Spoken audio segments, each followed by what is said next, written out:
Yes. सो जहाँ तक हमने प्रीवियस सेशन की बात करें तो फाइनेंशियल इंस्ट्रूमेंट का सिर्फ और सिर्फ इंट्रोडक्शन लिया था। आज के सेशन का एजेंडा वगैरह क्या है वो बस अभी स्टार्ट कर रहे हैं, डिस्कशन स्टार्ट कर रहे हैं। Just a second. Apart from that, मैंने शायद आपको प्रीवियस सेशन में बोला होगा कि दिस होल अकाउंटिंग स्टैंडर्ड है वो बेसिकली द 3 अकाउंटिंग स्टैंडर्ड, मतलब फाइनेंशियल इंस्ट्रूमेंट नाम के अंदर, या तो फाइनेंशियल इंस्ट्रूमेंट नाम जो बना हुआ है ना, यस, इस चैप्टर के अंदर 3 different accounting standard covered up हुए हैं। ठीक है, ये सारी डिटेल्स मैं अभी बताऊंगा, डोंट वरी।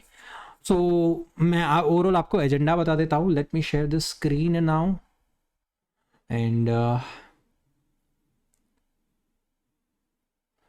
यस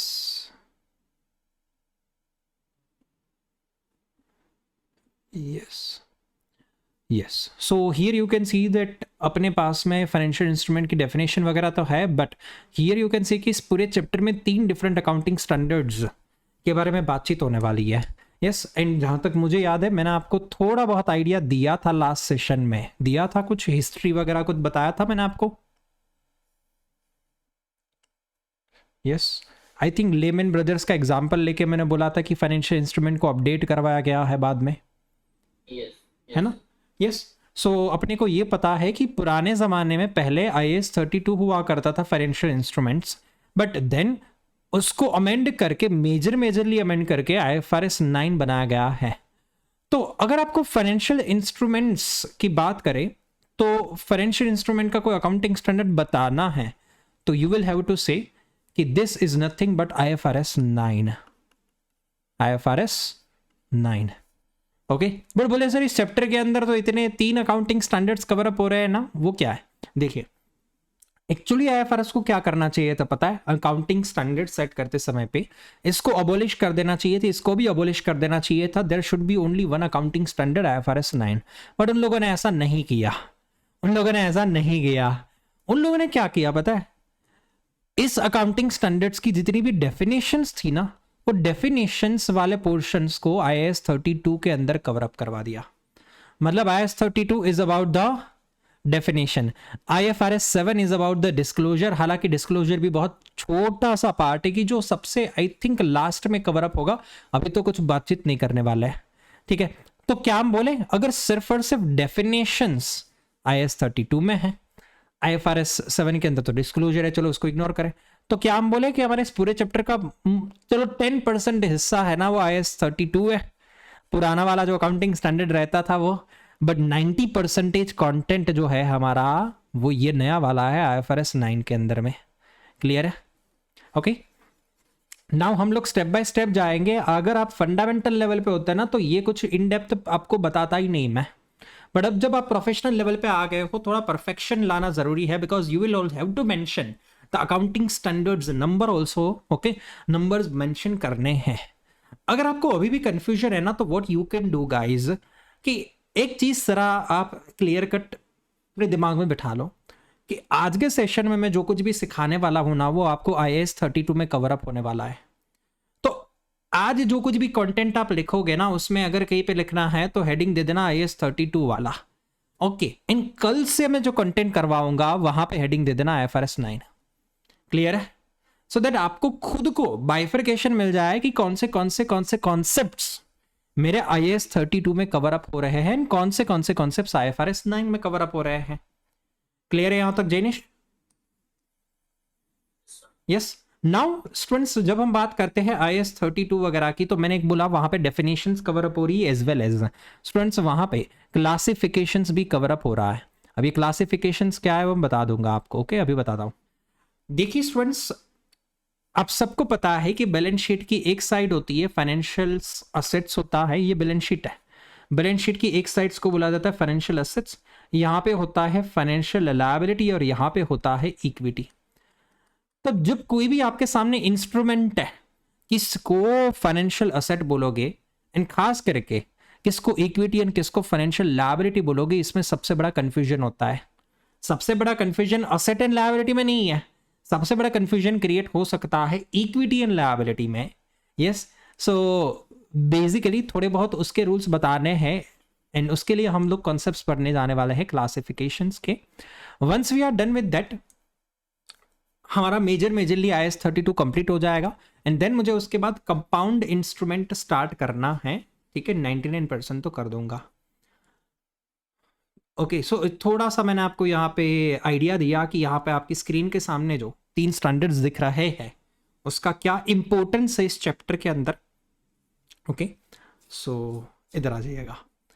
नाउ हमने जो कुछ भी प्रीवियस सेशन में पढ़ा था, आई एम अज्यूमिंग कि चलो आपको उसमें से कुछ याद नहीं है, सही है, उसमें से आपको कुछ याद नहीं except one thing. I think हमने पूरा एक्सेल शीट, जहाँ तक मुझे याद है एक्सेल शीट एक पूरा का पूरा बनाया था और उसका शायद अपने स्क्रीनशॉट लिया होगा। तो इतना अज्यूम कर रहा हूँ कि आपको उतना तो याद ही होगा कि कौन से केस में फाइनेंशियल असेट्स या फाइनेंशियल लायबिलिटी क्रिएट होती है।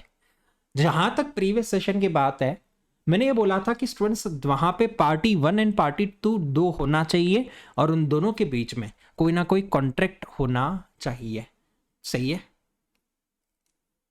याद आया आपको? है ना यस। उसका आई थिंक आपने स्क्रीनशॉट लिया होगा, अगर नहीं लिया है तो मुझे बताओ तो मैं शेयर कर देता हूँ आपको। मैंने लिखा, आपने लिखा हुआ है, परफेक्ट है। उसमें सबसे बड़ा अच्छा सा डिस्कशन मैंने आई थिंक सबसे लास्ट में प्रीपेड एक्सपेंडिचर्स का किया था, है ना। सो उस हिसाब से हमने लर्निंग लिया था, मैं अज्यूम कर रहा हूँ कि वहां तक आपका सही है। बट अभी नाउ प्रॉपर मैनर में फाइनेंशियल इंस्ट्रूमेंट जब शुरुआत करनी है तो डेफिनेशन बहुत ही सिंपल है। इधर आ जाता है, what is the definition of financial instrument students, इधर ध्यान दीजिएगा। Any contract that gives rise to a financial asset of one entity and a financial liability or equity instrument of another entity। मैं सबसे पहले ये डेफिनेशन समझाने वाला हूं with the help of examples। अभी मैं बहुत कोई हाई फाई एग्जाम्पल्स नहीं लेने वाला हूं बिकॉज आपको भी पता है कि जैसे जैसे मैं आगे पढ़ाना स्टार्ट करूंगा in depth hi fi examples वैसे भी मैं देने वाला ही हूं। अभी सीधे सीधे सिंपल वेनिला फ्लेवर वाला example, I don't students, yes मान लेते हैं यहाँ पे एक ए लिमिटेड कंपनी है, सामने है there is a B limited company. Suppose मान लेते हैं कि बी लिमिटेड कंपनी ने सामने ए लिमिटेड कंपनी के डिबेंचर्स बाय करके रखे हैं। क्या डिबेंचर्स बाय करके रखे हैं? ए लिमिटेड है जो है वो यहाँ पे बन गया द डिबेंचर इश्यूअर। क्या बोला जाएगा? Debenture issuer. तो बी लिमिटेड क्या बोला जाएगा? Debenture holder.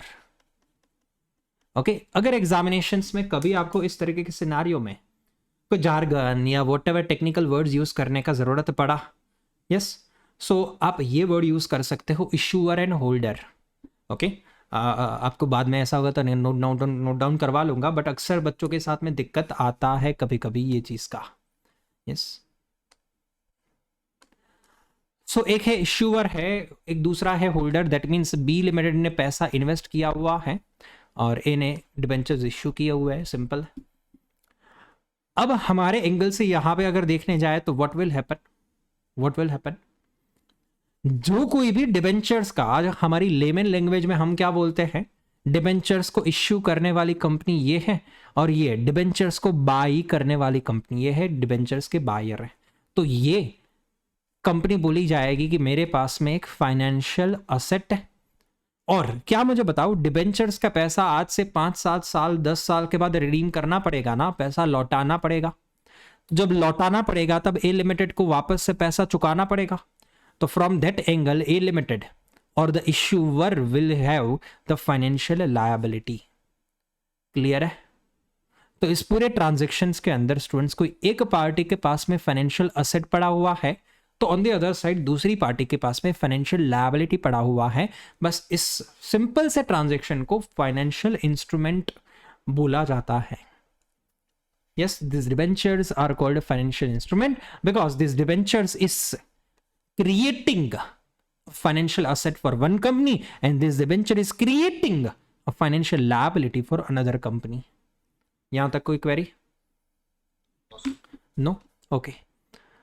नाउ अगर हम और स्टूडेंट्स एक छोटा सा और एग्जांपल ले तो मान लेते हैं यहाँ पे कि यही जगह पे बी लिमिटेड कंपनी है, उसने इक्विटी शेयर खरीद के रखे थे ए लिमिटेड कंपनी के। तो वंस अगेन ए लिमिटेड कंपनी क्या बोला जाएगा? इश्यूअर बोला जाएगा। अब जब ये इशूअर बोला जाता है तो सामने ये वाला कंपनी ऑब्वियसली हमारे हिसाब से होल्डर बोला जाएगा, लेमन लैंग्वेज में बायर बोलो। नाउ ये बी लिमिटेड कंपनी जो हमारे पास में है ना, ये तो ऐसा बोलेगा कि मैंने एक ए लिमिटेड कंपनी में इन्वेस्टमेंट करके रखा हुआ है, करेक्ट है। और बी लिमिटेड कंपनी के लिए ये असेट है या लायबिलिटी है, बताइए। asset, बिल्कुल है, असेट है। So on that basis we can say कि बी लिमिटेड के पास में क्या है, एक फाइनेंशियल असेट है। बट ए लिमिटेड के पास में है ना लायबिलिटी नहीं है। बताइए क्यों ये लायबिलिटी नहीं है? क्योंकि एक बंदे की असेट तो दूसरे बंदे की लायबिलिटी होनी चाहिए थी, but why is it not a liability? Sir equity है तो फिर Yes. पे करने का कोई ऑब्लिगेशन नहीं है। परफेक्ट। तो यहां पे कोई भी कॉन्ट्रेक्चुअल ऑब्लिगेशन तो नहीं बनता है, तो ए लिमिटेड के लिए वो फाइनेंशियल लायबिलिटी नहीं बनेगा, because we don't have any contractual obligation. Yes, and that's why A limited के लिए वो क्या बनेगा, इक्विटी। ठीक है। तो भैया अगर कोई भी ऐसा इंस्ट्रूमेंट कि जो एक पार्टी के लिए फाइनेंशियल एसेट और दूसरी पार्टी के लिए इक्विटी क्रिएट करे, तो भी वो फाइनेंशियल इंस्ट्रूमेंट ही है। क्लियर है? So on that basis students, मैंने जो यहाँ पे आपके सामने दो एग्जाम्पल्स रखे हुए हैं, this both of these examples clearly explains that how the financial instrument definition is drafted. Financial instrument definition बस इतने सिंपल तरीके से ड्राफ्ट हुआ है। हमने दोनों एग्जाम्पल्स पढ़े, एंड इस दोनों एग्जाम्पल में आपको कोई क्वेरी हो तो बताइए। No? Okay, yes. Hi Janesh, sorry, hi Jeetu, can you hear me? हमारा कहने का मंतव्य यहाँ पे ये था कि हम लोगों ने फाइनेंशियल इंस्ट्रूमेंट्स के बारे में थोड़ा बहुत इंट्रोडक्शन तो प्रीवियस सेशन में ले ही लिया था।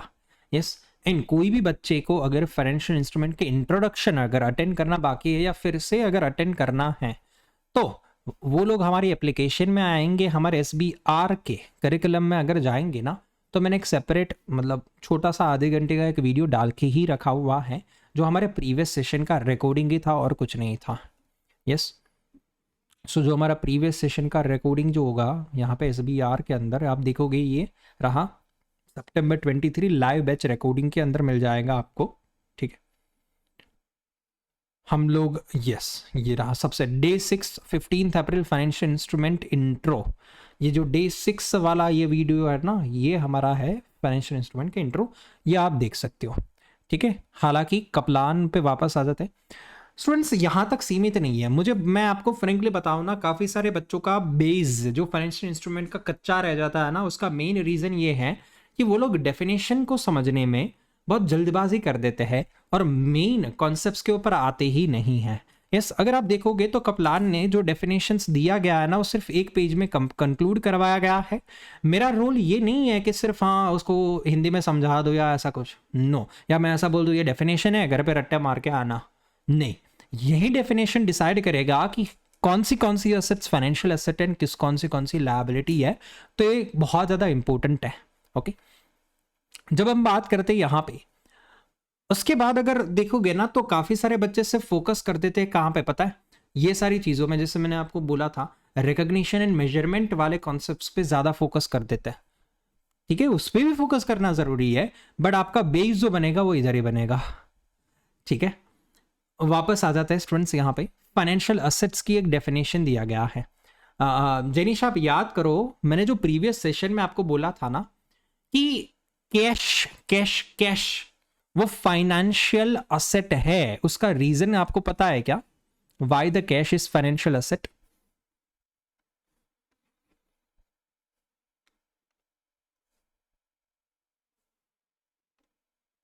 नो सर, नो, पर याद करो, क्या कैश में फर्स्ट पार्टी है क्या? है सर, पर कैश में क्या कोई दूसरी पार्टी है? कंफ्यूजन था, हाँ नहीं है, RBI को मानेंगे, नरेंद्र मोदी को मानेंगे, किसको मानेंगे पता नहीं कैश में। और कैश में क्या कोई कॉन्ट्रेक्चुअल ऑब्लिगेशन या कॉन्ट्रैक्ट हुआ है क्या? हमारे और RBI के बीच में नहीं हुआ है। ठीक है, बट फिर भी उनको फाइनेंशियल एसेट माना गया था बाय डिफॉल्ट। आप अपना बुक जाके चेक करना, कैश के अंदर मैंने लिखा था कि ना ही उसमें कोई कॉन्ट्रैक्ट है, ना ही उसमें कोई सेकंड पार्टी है, फिर भी उसको फाइनेंशियल एसेट लिखवाया गया होगा।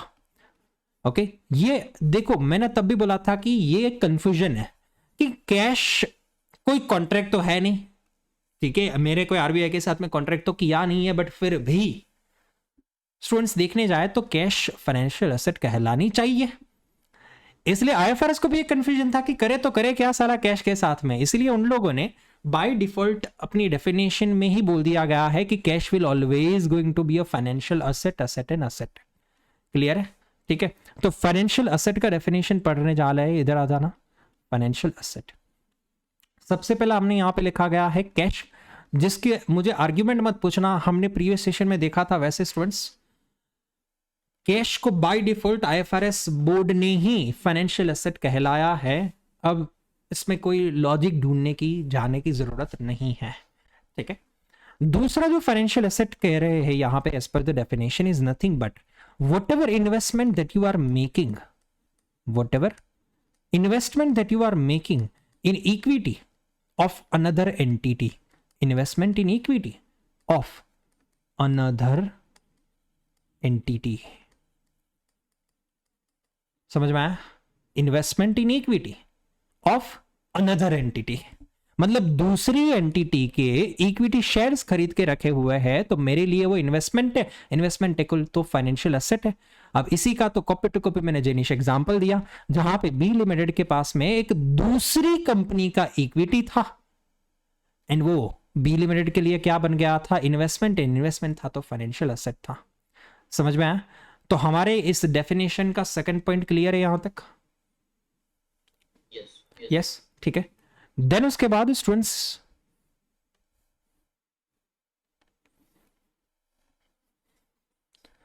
यस देन हमारे पास में कुछ ऐसी फाइनेंशियल एसेट्स आती है जो स्टूडेंट्स वैसे देखने जाए ना तो हमारा इन्वेस्टमेंट या ऐसा कुछ नहीं है, but we are having a contractual right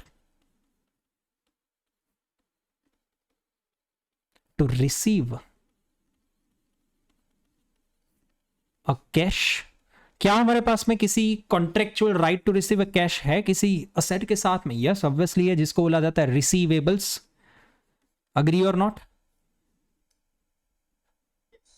तो थर्ड हमारे पास में फाइनेंशियल एसेट आ रहा है जहां पे सिंपल है कि वो सारी फाइनेंशियल असेट्स कहलाएगी अगर आपके पास में कोई contractual right to receive a cash हो। तो वो contractual right to receive a cash तो काफी सारी असेट्स के साथ में हो सकता है स्टूडेंट्स, ठीक है। ऐसा बिल्कुल जरूरी नहीं है कि there can only and only be receivable. आपको जज करना है कि कौन से एस्पेक्ट्स में आपका कॉन्ट्रेक्चुअल राइट है। अगर आपके सामने बात करूं तो मैंने तो भैया आपको पूरा का पूरा एक लिस्ट लिखवाया हुआ था। Late me open up the list, है ना, प्रीवियस सेशन में जो आपने भी बुक में लिखा हुआ है, आप जैसा बोल रहे हो वैसे। हाँ, let me open up that whole list, just a second.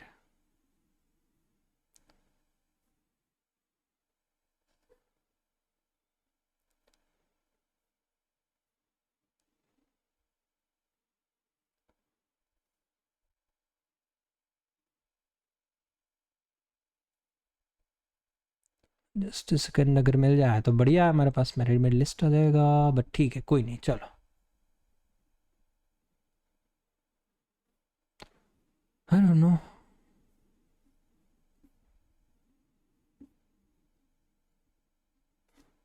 Yes,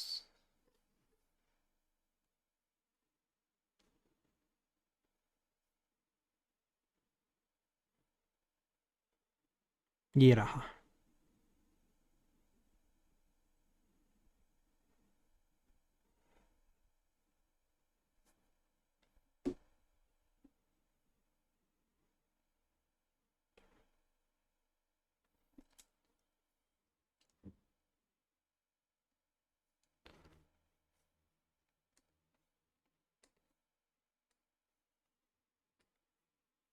नहीं मिला, नहीं मिला, कोई नहीं। ओह, हाँ, मेरे शायद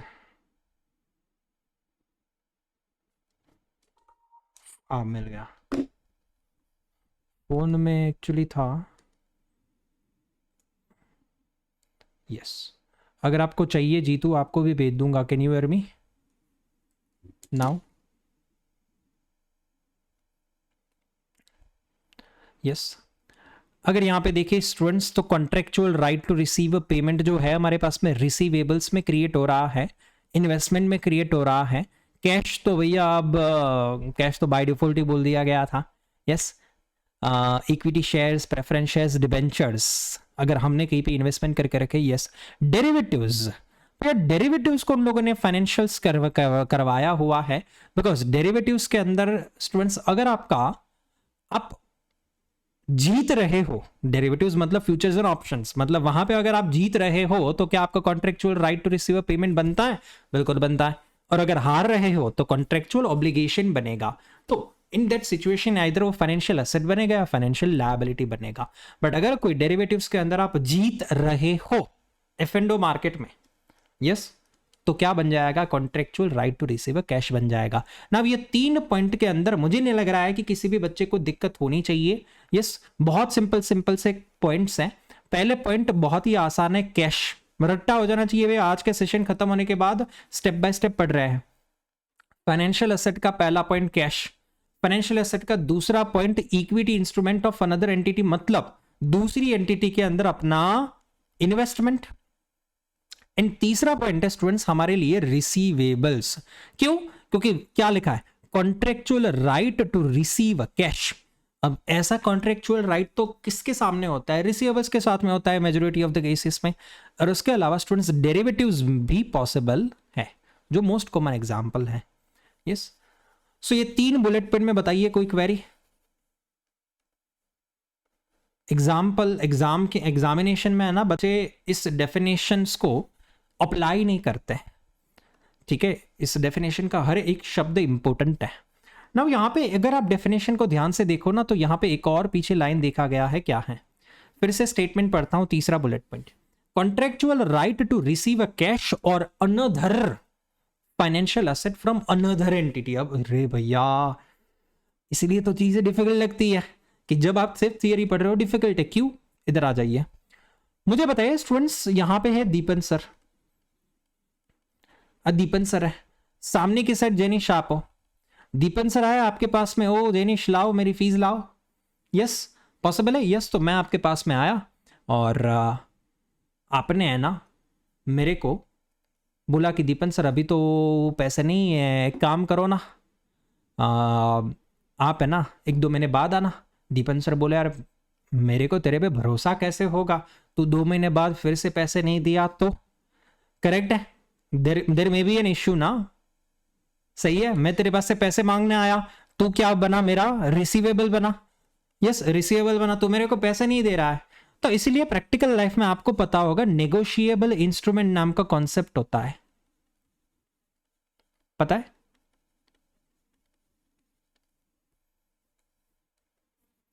कभी पढ़ा है लॉ वगैरह के अंदर, बीकॉम वगैरह के अंदर? Negotiable instrument, bills of exchange, याद आया अभी? Bills of exchange, bills of exchange. फिर उसके अलावा कोई भैया इसी ACCA में भी लॉ में आता है। आप ये इंडिया के अंदर तो पूरा का पूरा एक्ट है। चलो आपको थोड़ा सा इंट्रो दे देते हैं इधर, ठीक है? ये रहा प्रॉमिसरी नोट्स, याद आया अभी?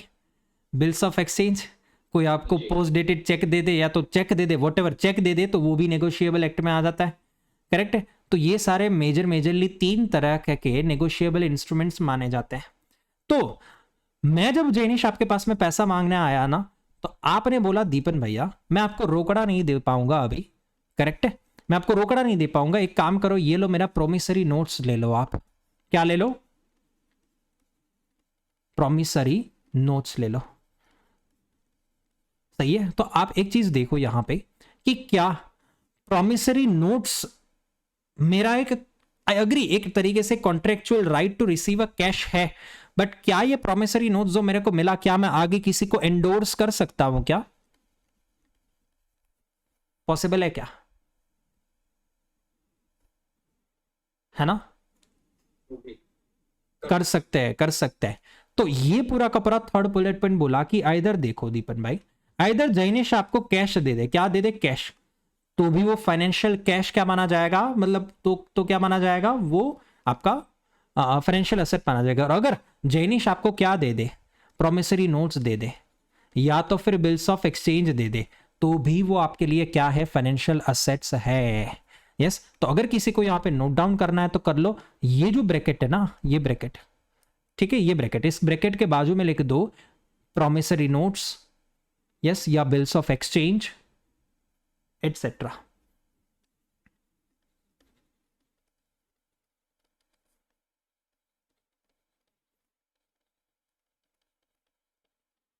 क्लियर, लिख लिया?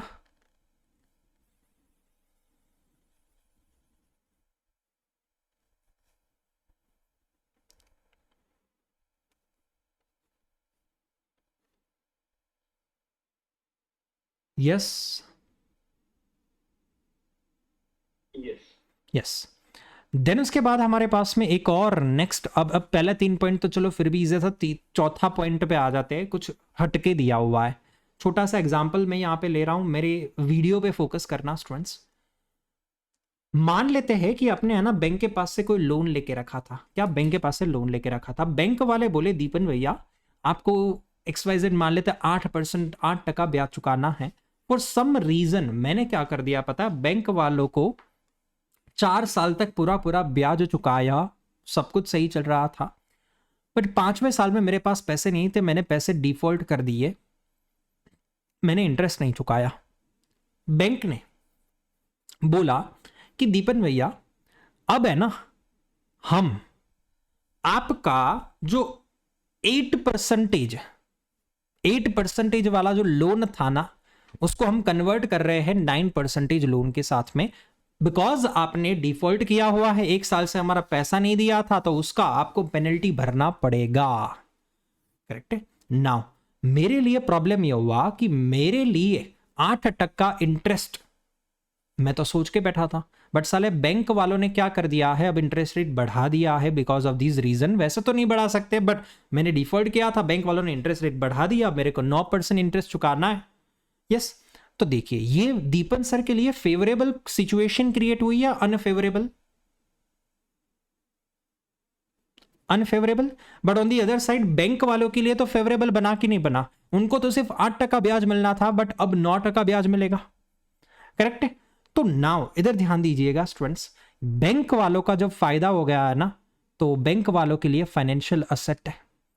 ध्यान दीजिएगा, contractual right to exchange financial instruments. इसका मतलब क्या, मेरी जो पुरानी वाली 8% वाली लोन थी ना, वो एक्सचेंज हो गई और अब वो लोन बन गया मेरा 9% वाला लोन। जहां पे लोन का एक्सचेंज हुआ है, पहले 8% वाली लोन चलती थी, अब 9% वाली लोन हो गई है, तो बैंक की साइड से तो ये एक्सचेंज हो गया। यस, एंड अब बैंक के लिए क्या वो फेवरेबल सिचुएशन बना कि नहीं बना? हाँ, बैंक के लिए तो फेवरेबल बना, तो बैंक के लिए ये बन जाएगा फाइनेंशियल असेट। ठीक है, ये एग्जांपल मैं लिखवा दूंगा अपनी बुक के अंदर, बट राइट नाउ समझ में आया क्या हो रहा है? यहां पे एक फाइनेंशियल इंस्ट्रूमेंट था, 8% वाला था, वो एक्सचेंज हो गया है, नाउ इट्स 9% फाइनेंशियल इंस्ट्रूमेंट। अब इसके कारण बैंक का फायदा हो गया ना, तो बैंक के लिए ये फाइनेंशियल एसेट बना गया। समझ में आया? Yes Jainish, Jeetu, clear? ठीक है, तो ये हर एक पॉइंट लिखवाऊंगा, डोंट वरी, मेरी खुद की भाषा में ही लिखवाऊंगा, बट टेम्पररी समझ लो जरा सबसे पहले। देन उसके बाद है हमारे पास में एक और पॉइंट है, नॉन डेरिवेटिव कॉन्ट्रैक्ट। अब नॉन डेरिवेटिव कॉन्ट्रैक्ट क्या होता है भैया? जो F&O मार्केट में नहीं होता है, वो सारे क्या होते हैं? नॉन डेरिवेटिव कॉन्ट्रैक्ट होते हैं। कैन वी से, है ना, नॉन डेरिवेटिव का आज हमारे बीच में अग्रीमेंट हुआ कि नहीं हुआ, हमारे बीच में कॉन्ट्रैक्ट है कि नहीं है? कॉन्ट्रैक्ट क्या है? मेरे को ट्यूशन देना है, आप मेरे को पैसे दोगे, as simple as that. Yes. Then उसके बाद मान लेते बिल्डर के बीच में, बिल्डर है हमारे बीच में एक कॉन्ट्रैक्ट हुआ, मान लेते बिल्डर का एग्जांपल लेते, एक बिल्डर है, ठीक है, बिल्डर है, यहाँ पे दीपन सर है। अब बिल्डर कौन है यहाँ पे? गोयल एंड कंपनी है मान लेते, या तो बिल्डर, बड़ा सा बिल्डर का नाम दो ना, कौन लेंगे? बड़ा सा कोई बिल्डर, हीरानंदानी, चलो हीरानंदानी, ठीक है, मुंबई के अंदर है, मुझे भी पता है। तो बिल्डर के पास से हमने एक बिल्डिंग खरीदा हुआ है worth of 1 crore, worth of 1 crore. तो क्या ये मेरा नॉन डेरिवेटिव कॉन्ट्रैक्ट बना? यस करेक्ट है। अब इधर आ जाएगा क्या लिखा है, अ non derivative contract for which the entity, अब यहां पे एंटिटी कौन है, हीरानंदानी है, ठीक है, this is the entity, okay, entity is or may be obliged to receive, उसको कुछ मिलने वाला है, ओके तो ऑब्वियसली मिलेगा तो सही ना भैया, बिल्डर ने यहाँ पे पूरा 1 करोड़ का फ्लैट बेचा है तो सामने कुछ मिलेगा, बट वो मिलेगा क्या ना, वहीं पे सारा का सारा यहाँ पे पूरा गेम बदल रहा है।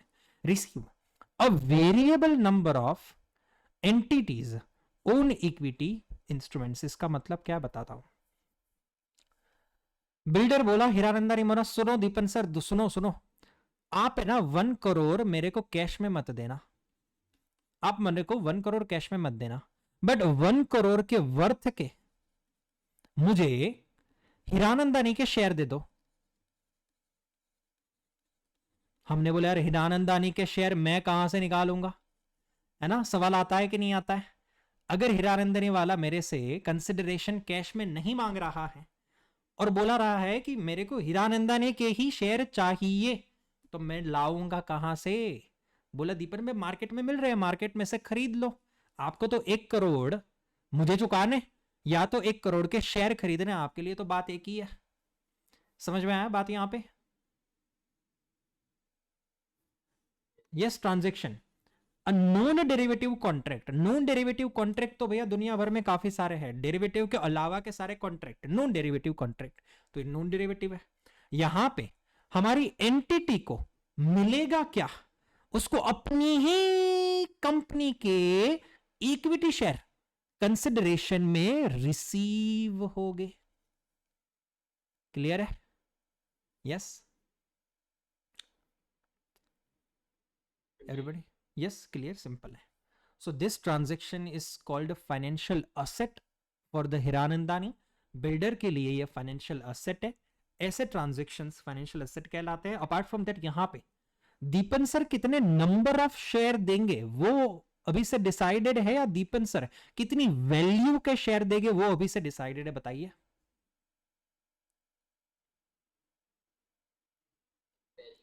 यस वैल्यू डिसाइड, हाँ मैं 1 करोड़ से ज्यादा 1 रुपये के भी शेयर नहीं दूंगा, वैल्यू फिक्स है। फिर अब हीरानंदानी का मार्केट वैल्यू 1,000 रुपए पर शेयर है तो उस हिसाब से शेयर दूंगा, और 1,200 पर शेयर का भाव चल रहा है तो उस हिसाब से शेयर दिए जाएंगे।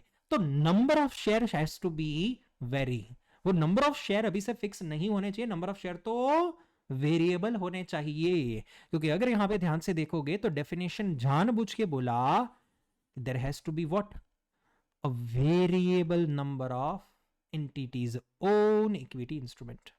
तो आप जरा शांति से एक काम करिए, आप सबके पास कप्लान फिजिकल फॉर्म में खुला है क्या, है ना, खुला है। यस तो आप एक काम करते जाइए, कप्लान के अंदर ये चौथा वाला पॉइंट पढ़िए, और कॉपी टू कॉपी मेरा वाला एग्जाम्पल रफ के अंदर ड्रॉ करिए, खुद से ड्रॉ करना, हाँ स्टेप बाय स्टेप। पहले पढ़ो, चलो एक नॉन डेरिवेटिव कॉन्ट्रैक्ट को क्रिएट करो, मतलब एक साइड बिल्डर लिखो एक साइड दीपन सर लिखो, फिर 1 करोड़ का फ्लैट इस साइड से उस साइड जाने दो, फिर क्या करना है, रिसीव करना है, क्या रिसीव करना है उस हिसाब से पूरा ड्राइंग बनाओ। चलो रफ में चाहिए, बहुत रफ में होगा तो भी चलेगा, ऊपर नीचे कहीं पे।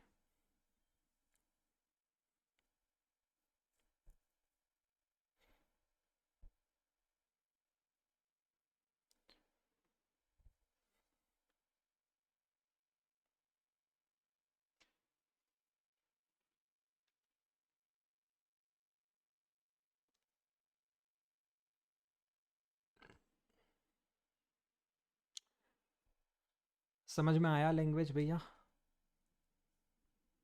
आपने खुद से एग्जाम्पल ड्रॉ किया तो उस एग्जाम्पल के मोस्ट इंपोर्टेंट कैरेक्टरिस्टिक्स दिमाग में घुसे, कौन से कौन से। एक नॉन डेरिवेटिव कॉन्ट्रैक्ट है आपका, चेक करिए।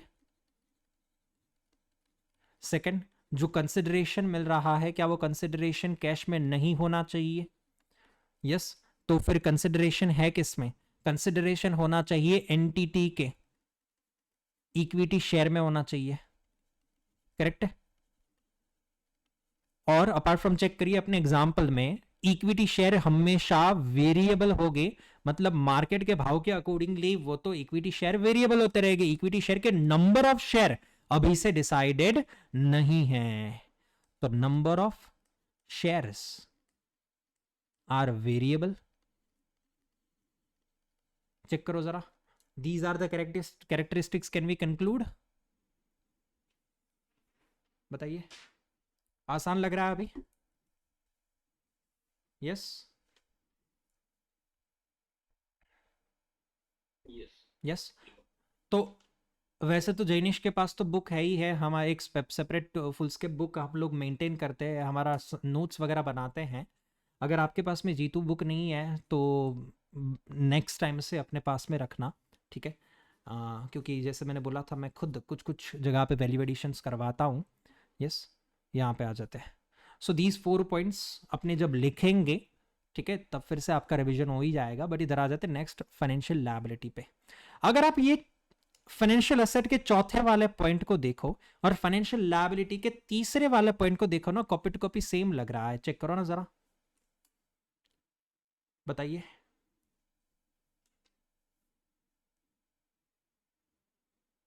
इसमें थोड़ा सा डिफरेंस है, एक हाँ, वर्ड का डिफरेंस है। एक वर्ड का है। ऊपर हाँ, नीचे है डिलीवर है, करेक्ट है। तो ऑब्वियस सी बात है ना, कोई एक पार्टी को रिसीव हो रहा है तो उसके लिए क्या है? फाइनेंशियल असेट है, और दूसरी पार्टी को चुकाना पड़ रहा है, डिलीवर करना पड़ रहा है, इसलिए उसके लिए क्या बन गया है? ये फाइनेंशियल लायबिलिटी बन गया है। क्लियर है? यस। सो पहले तो वो एक इजी बन गया। अपार्ट फ्रॉम दैट लायबिलिटी में एक और चीज पे आ जाते, क्या है यहां पे? एक contractual obligation to deliver cash. मतलब ये तो हो गया भैया, पेएबल हुआ कि नहीं हुआ?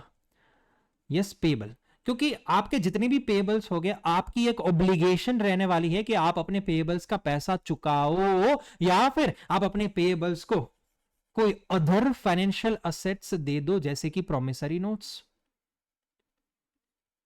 यस, क्योंकि जैसे हम किसी के पास से पैसे मांग रहे हैं, वैसे कोई सप्लायर भी हमारे पास से पैसे मांग रहा है, तो कोई फैकल्टी आएगी, बोले दीपन भाई लाओ पेमेंट दो मेरे को, तो दीपन सर बोले यार पैसा तो मैं कैश में नहीं दे पाऊंगा, ये लो जरा प्रोमिसरी नोट्स लेके जाओ। तो क्या मैं मेरा ट्रांजेक्शन कैश के बदले प्रोमिसरी नोट्स के अंदर तो अभी सेटल कर सकता हूं, तो वो मेरा फाइनेंशियल लायबिलिटी बन जाएगा। ठीक है, वर्डिंग्स इस हिसाब से यूज किए गए हैं। देन उसके बाद है students contractual obligation to exchange financial instruments with another entity under conditions that are potentially unfavourable. याद करो, ये once again same point copy to copy ऊपर आया हुआ था, बैंक लोन वाला एग्जांपल जो लिया था ना हम लोगों ने, याद है? जहां पे क्या था, मेरे पास पहले 8% वाली लोन हुआ करती थी, ठीक है, मैंने डिफॉल्ट किया इसलिए लोन मेरी एक्सचेंज हो गई, अब 9% वाली लोन रह गई है। सही है? तो अब मेरे केस के अंदर साला ये तो अनफेवरेबल सिचुएशन क्रिएट हो गया है, तो जैसे मेरे लिए अनफेवरेबल सिचुएशन क्रिएट हुआ तो मेरे लिए फाइनेंशियल लायबिलिटी बना, बट बैंक वालों के लिए फेवरेबल सिचुएशन क्रिएट हुआ था, इसलिए बैंक वालों के पर्सपेक्टिव से फाइनेंशियल असेट कहलाया गया था। याद आया? यस। सो ये चीज स्टूडेंट्स बहुत ही वैसे आसान लगती है, जब financial asset and financial liability को आप साथ साथ में पढ़ो ना, तो आसान लगता है कि हाँ सर ये तो वैसे ही होगा ना, एक पार्टी के लिए असेट तो दूसरी पार्टी के लिए लायबिलिटी। सिंपल है, ठीक है। एक के एक जो फाइनेंशियल असेट्स में जो पॉइंट लिया हुआ था वही पॉइंट फाइनेंशियल लायबिलिटी में होगा, बट वहां पे फेवरेबल वर्ड यूज किया था तो यहां पे अनफेवरेबल वर्ड यूज हुआ है। वहां पे अगर रिसीव वर्ड यूज हुआ है तो यहां पे डिलीवर वर्ड यूज हुआ है। करेक्ट है? वहां पे कॉन्ट्रेक्चुअल राइट वर्ड यूज हुआ है, तो यहां पे क्या वर्ड यूज हुआ है? Contractual obligation to deliver word use हुआ है। अब दोनों की डेफिनेशन अब जरा शांति से कंपेयर करोगे ना, तो आई टोटली अग्री कि आपको मोटा मोटा सेम लगेगा, एक दो शब्द का ही फर्क है। सही है? बट स्टूडेंट्स, हाँ आई टोटली अग्री कि भैया डेफिनेशन कितनी भी आसान क्यों ना हो, but examination point of view से काफी सारी बार काफी सम्स के जो आंसर्स होते हैं ना, वो पूरे के पूरे बदल जाएंगे because of just definition only. जैसे कि व्हाट इफ आपको कोई सिनेरियो क्रिएट करके दे और वहां पे आपको ये वेरिएबिलिटी नंबर ऑफ शेयर्स में ना मिले, पॉसिबल है, ठीक है। और वहां पे तो फिर आपका पूरा का पूरा गाइडेंस, पूरा का पूरा सजेशन ही बदल जाएगा। अब आपको क्लियर कट बोलना पड़ेगा कि even if it is a non derivative contract but as the number of shares are not variable it is not a financial asset. तो इतने परफेक्शन के साथ में अपने को स्टूडेंट्स ध्यान रखना है। तो इसलिए मैं बच्चों को बोलता हूं कि प्लीज जो डेफिनेशंस यहाँ पे कवर्ड है उसको रट्टा मारना पड़े तो रट्टा मार लेना बाद में जाके, ठीक है, बट इसको इग्नोर बिल्कुल भी नहीं करना है। ये ही पूरे चैप्टर का एक स्टार्टिंग पॉइंट है, डेफिनेशंस ओनली, ठीक है। बट जब हम बात करते हैं स्टूडेंट्स, इन लोगों ने एक छोटा सा एक और डेफिनेशन दिया हुआ है, कौन सा वाला पता है? इक्विटी वाला। यस, हालांकि इक्विटी क्या होता है मुझे भी पता है, वो समझाने की जरूरत नहीं है, बट कुछ कैरेक्टरिस्टिक्स तो हम बता ही पाते हैं ना। जैसे कि इक्विटी में क्या होता है पता है? रेसिड्यूअल इंटरेस्ट होता है। What do you mean by residual interest? Anyone? जो प्रॉफिट, नेट प्रॉफिट होता है उसमें से जो पे करेंगे हम। यस, कंपनी के पास जो बचा कुचा होगा उसी में से कंपनी फिर इक्विटी वालों को देगी। और खास करके इक्विटी वालों को जो अपना प्रिंसिपल अमाउंट होता है ना, वो तो वाइंडिंग अप के समय ही वापस मिलता है, उसका कोई रिडम्पशन नहीं होता है। तो इक्विटी के पहला एक है रेसिड्यूअल इंटरेस्ट, सेकंड है उसका रिडम्पशन नहीं होता, तो क्या हम बोले? इररिडीमेबल हो गए।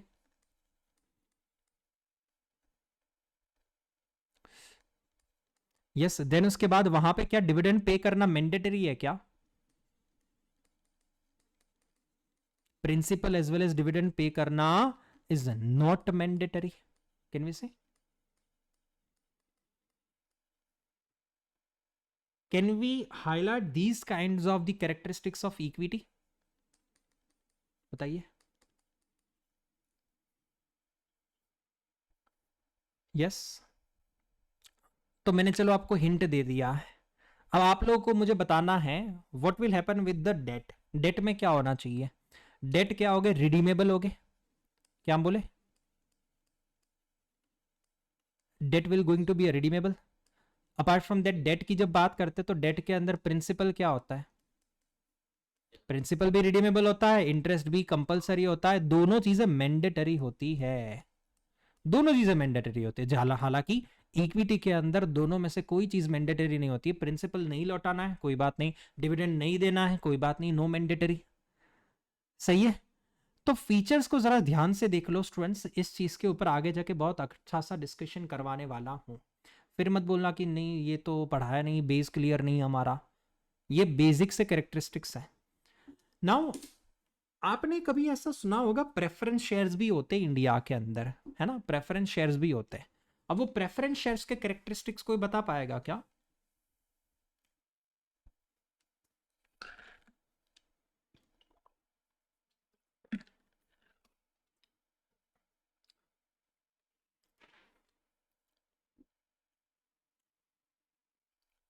यस, या तो फिर चलो एक और एग्जांपल लेता हूं मैं, एक और एग्जांपल देता हूं।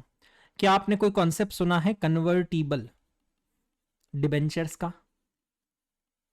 यस, ये जो कन्वर्टिबल डिबेंचर्स होते हैं, ये आपको तो लग रहा होगा ना कि ये डेट है, इनिशियली डेट होगा। इनिशियली डेट होगा, बट एट द एंड इसको अगर इक्विटी में कन्वर्ट होना है तो अकाउंटिंग स्टैंडर्ड्स इन अकाउंटिंग के पर्सपेक्टिव से, क्योंकि देखो अगर कन्वर्टिबल है मतलब इसका रिडेम्पशन तो होने वाला है नहीं, ठीक है, इसका कन्वर्जन होने वाला, इक्विटी के अंदर कन्वर्जन होने वाला है। वंस इट बिकम्स इक्विटी फिर तो अपने मजे ही मजे हैं। क्या हम बोले? ठीक है। तो देखिए, जो चीज बाहर बाहर से लगती है डेट, बट जब उसके कैरेक्टरिस्टिक्स में जाके देखे तो क्या पॉसिबिलिटी है अपने को अब इक्विटी का फीलिंग आने लग गया है यहाँ पे।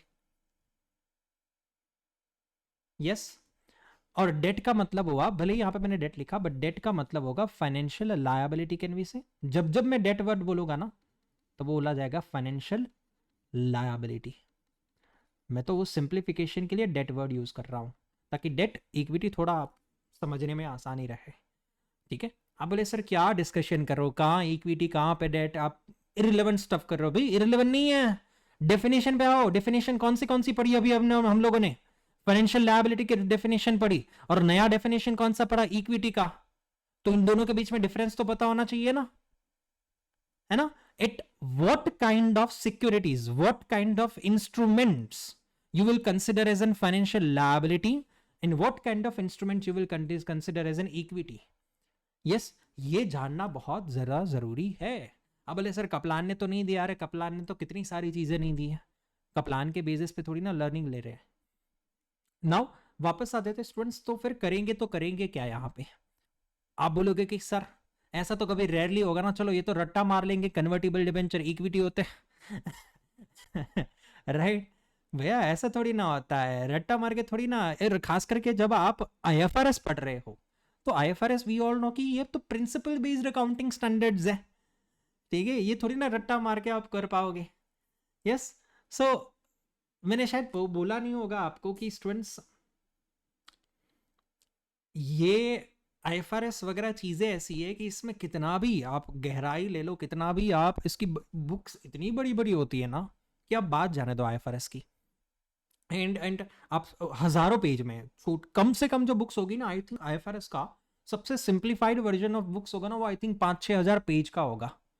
छोटा से छोटा बुक बोल रहा हूँ, छोटा से छोटा बुक 5-6 हजार पेज का होगा। तो उस लेवल का डेप्थ है, उस लेवल की वैरायटी है। तो वापस आ जाते, हम बातचीत कर रहे थे कि जो डेट इन इक्विटी का बात कर रहे थे। देखिए कभी कभी है ना, आपको लगेगा सर हाँ ये तो डेट ही है ना, सिंपल ही तो है, बट भैया नहीं होता है। कोई अकाउंटिंग स्टैंडर्ड्स बोला कि मुझे उसके लीगल पॉइंट ऑफ व्यू से नहीं जाना है, मुझे उस इंस्ट्रूमेंट के सब्सटेंस के ऊपर फोकस करना है। एंड क्या उसका सब्सटेंस इक्विटी कहलाने के लायक है तो इक्विटी है, एंड क्या उसका सब्सटेंस डेट है तो वो डेट है। स्टूडेंट्स नाम में क्या ही रखा है, मैंने शायद पहले भी बोला होगा कि नाम में एट द एंड क्या ही रखा है कि कोई चीज को आप कन्वर्टिबल डिबेंचर्स बोल दोगे या डिबेंचर्स बोल दोगे, तो डिबेंचर्स नाम से थोड़ी ना वो डेट बना, डिबेंचर्स नाम से वो फाइनेंशियल लायबिलिटी थोड़ी ना बना।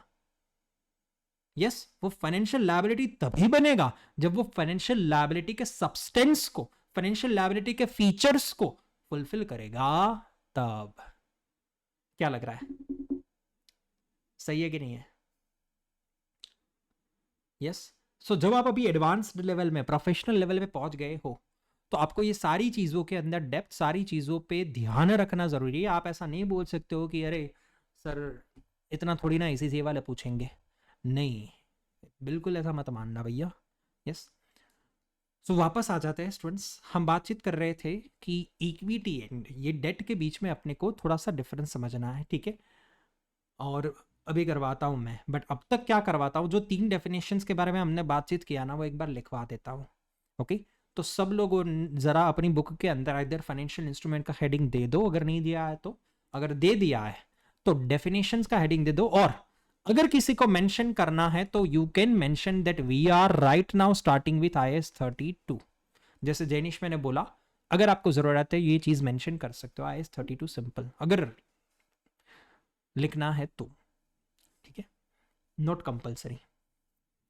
चलो फाइनेंशियल एसेट, फाइनेंशियल लायबिलिटी की तो डेफिनेशन में लिखवाऊंगा, बट जरा एक अच्छा सा सबसे पहला हेडिंग देके ये वाला डेफिनेशन कॉपी कर लो ना, कि जो बहुत ही आसान है, 2 लाइनर, एंड इसका हेडिंग दे देना है फाइनेंशियल इंस्ट्रूमेंट।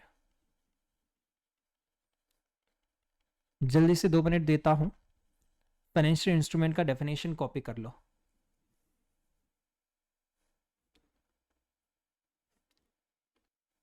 स्टूडेंट्स डेफिनेशंस वाला एस्पेक्ट वैसे तो ओवरऑल इजी ही था, बट बीच में जैसे मैंने यहाँ पे आपको लिखवाया, एक तो फाइनेंशियल असेट्स की कुछ कंटेंट ऐसे थे कि जो मैंने खुद से चेंज करके इजी करवा दिए। ये रहे, आपको अगर गो थ्रू करना है तो ये रहे, चेक कर लो, लिख लिया है ना सब कुछ विथ एग्जाम्पल। 4th पॉइंट में एग्जाम्पल लिखवाया, 5th पॉइंट में ये वाला एग्जाम्पल लिखवाया, और एग्जाम्पल के नीचे एक्सप्लेनेशन, एंड बाकी otherwise as I told you ये दोनों तो आपका होमवर्क है। So next as I told you students, हमारे को यहाँ पे है ना प्रेफरेंस शेयर्स के बारे में बातचीत करना है। मैंने शायद प्रीवियस कभी मेंशन किया था कि प्रेफरेंस शेयर का कोई भी डिटेल कप्लान में नहीं है, but as you already know students कि हम तो कभी ऐसी कापा कूपी करते नहीं है, हमारे तो मैंडेटरी है ना। और मैंडेटरी इसलिए बन जाता है क्योंकि इन लोगों ने प्रेफरेंस शेयर का सम दिया हुआ है। They have given clear cut the 3 scenarios where they are mentioning the preference share, preference share, preference share, but none of the theory is given regarding preference share. ये कितनी घटिया बात हो जाएगी, सोचो तो सही यार, है ना। यस, सो प्रेफरेंस शेयर्स स्टूडेंट्स यहाँ पे समझना है। अब मुझे बताओ प्रेफरेंस शेयर डेट मानोगे या प्रेफरेंस शेयर इक्विटी मानोगे? बताइए। डेट मानेंगे, बट भैया वो तो हाउ विल यू डिसाइड, वो तो इरिडीमेबल है रिडीमेबल है, वो भी तो पूछो मेरे को जरा पहले। नहीं, उसके नाम से हम आइडेंटिफाई कर सकते हैं प्रेफरेंस। ओके तो जब भी अभी कभी अगर कंपनी में लॉस होता है तो सबसे पहले हम इनका जो डेट होगा वो हमें क्लियर करना रहेगा। ओके, बट वो तो सिर्फ और सिर्फ चलो मान लेते रेसिडुअल की बात हुई, ठीक है। वो तो जब कंपनी वाइंडिंग अप होगी तब, दैट मीन्स आप बोल रहे हो तो इरिडीमेबल शेयर हो गया तो अगर वाइंडिंग अप तक वेट करनी है तो इरिडीमेबल शेयर हो गया, इरिडीमेबल शेयर हुआ तो वो इक्विटी हुआ। बट कभी कभी प्रेफरेंशियल रिडीमेबल भी हो सकते हैं, इरिडीमेबल भी हो सकते हैं। आप नाम पे बिल्कुल मत जाओ, मैं फिर से बोल रहा हूँ ये अकाउंटिंग स्टैंडर्ड्स बिल्कुल भी नाम पे नहीं जा रहा है, ठीक है, ये बिल्कुल भी नाम पे नहीं जा रहा है, प्लीज रिमेंबर। मैं आपके सामने एक छोटा सा एग्जांपल रख रहा हूं और वो आपके अंदर और छोटा सा कंफ्यूजन क्रिएट करेगा। कंफ्यूजन क्रिएट होगा तो उसका सॉल्यूशन सुनने में आपको मजा आएगा, ठीक है।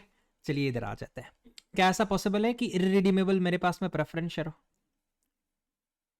Irredeemable, yes irredeemable, but irredeemable का मतलब होता है कि हमारा प्रिंसिपल अमाउंट है ना वो चुकाना जरूरी नहीं है। प्रिंसिपल अमाउंट जब कंपनी 100 200 300 400 साल के बाद जब वाइंडिंग अप होगी ना तब उसका प्रिंसिपल अमाउंट आपको लौटा दिया जाएगा।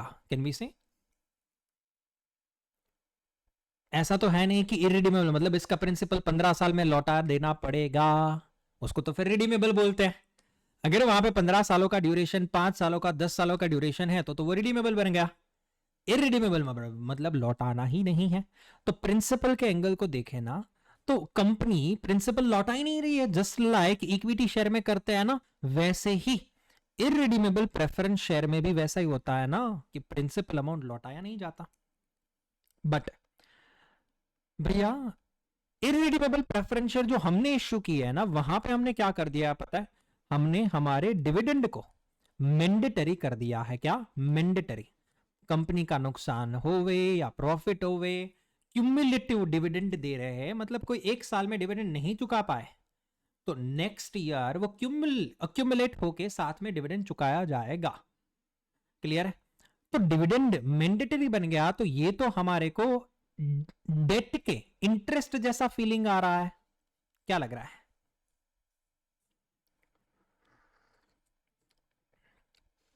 तो नाम से तो भले ही जो कुछ भी हो बट इसके सब्सटेंस जरा चेक करो। इसका एक सब्सटेंस आपको इक्विटी लग रहा है क्या? क्योंकि इरिडीमेबल है। अब इरिडीमेबल है तो पैसा लौटाना नहीं, पैसा लौटाना नहीं है तो इक्विटी का फीलिंग आया। बट जब डिविडेंड मैंडेटरी करवा दिया तो ये तो कैसी बात हो गई, इंटरेस्ट जैसे मैंडेटरी होता है वैसे डिविडेंड मैंडेटरी है। आप मुझे एक चीज बोलो, 10% डिबेंचर्स होते हैं वैसे ही मान लेते 10% प्रेफरेंस शेयर है। आप उसको इंटरेस्ट नाम दो या डिविडेंड नाम दो, अगर डिविडेंड को भी मैंडेटरी करवा दिया तो वो तो फीलिंग आ गई डेट जैसी। क्या लग रहा है?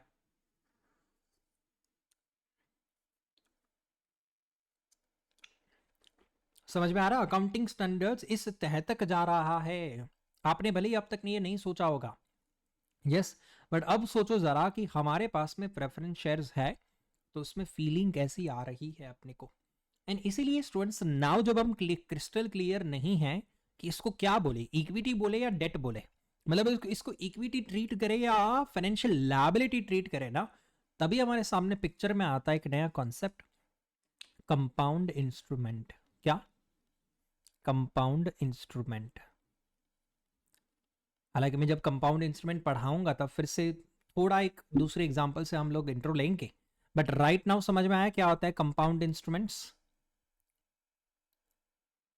एक ऐसा इंस्ट्रूमेंट जहां पे कुछ फीलिंग हो रहा है इक्विटी का, कुछ फीलिंग अपने को आ रहा है डेट का, that is called compound instrument. Yes, correct है।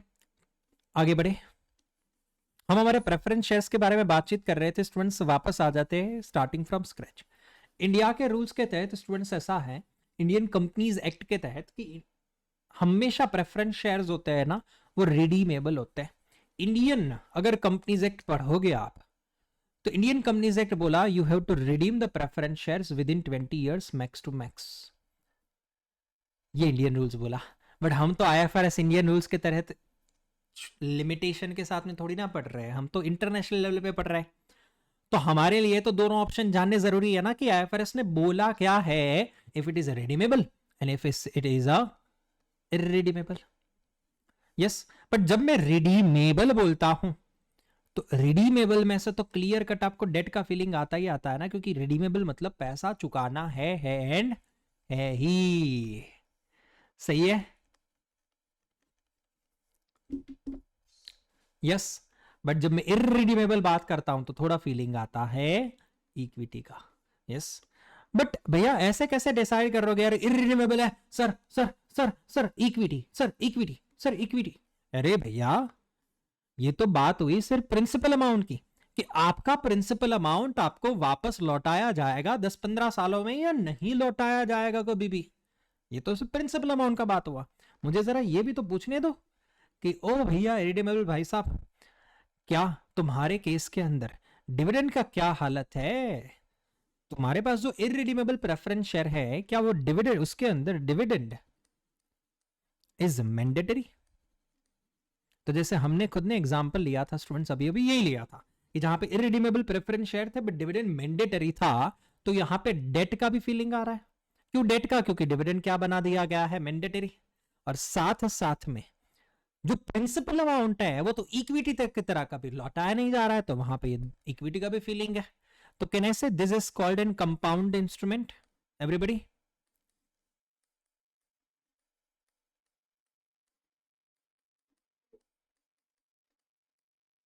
Compound instrument. बट जब मैं यहां पे बात करता हूं स्टूडेंट्स, हमारे पास में व्हाट इफ डिविडेंड कंपलसरी नहीं होता, तो अगर हम कोई ऐसे प्रेफरेंस शेयर इश्यू करते हैं जहां पे डिविडेंड इज डिस्क्रिशनरी, क्या डिस्क्रिशनरी? डिस्क्रिशनरी मतलब कंपनी डिसाइड करेगी अपने डिस्क्रिशन से कि इसको डिविडेंड चुकाना या नहीं चुकाना है।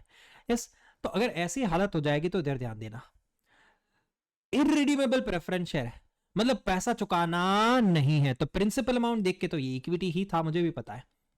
और अगर डिविडेंड कंपनी अपने हिसाब से जब प्रॉफिट होगा तब चुकाएगी, नहीं होगा तो नहीं चुकाएगी, तो वंस अगेन ये भी इक्विटी का फीलिंग दे रहा है कि नहीं दे रहा है, बताया मुझे। है ना? तो this scenario will be called as an equity, कि जहां पे a shares irredeemable, principal amount irredeemable है, एज वेल एज डिविडेंड है वो डिस्क्रिशनरी है, तो इक्विटी बनेगा। अब यहां तक क्लियर है? समझ में आया कि क्या बातचीत कर रहे थे हम लोग? यस। देन रिडीमेबल में आता है।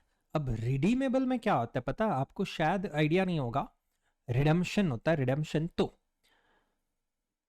रिडेम्पशन काफी काफी बार स्टूडेंट्स ऐसा हो जाता है कि कंपलसरी होता है।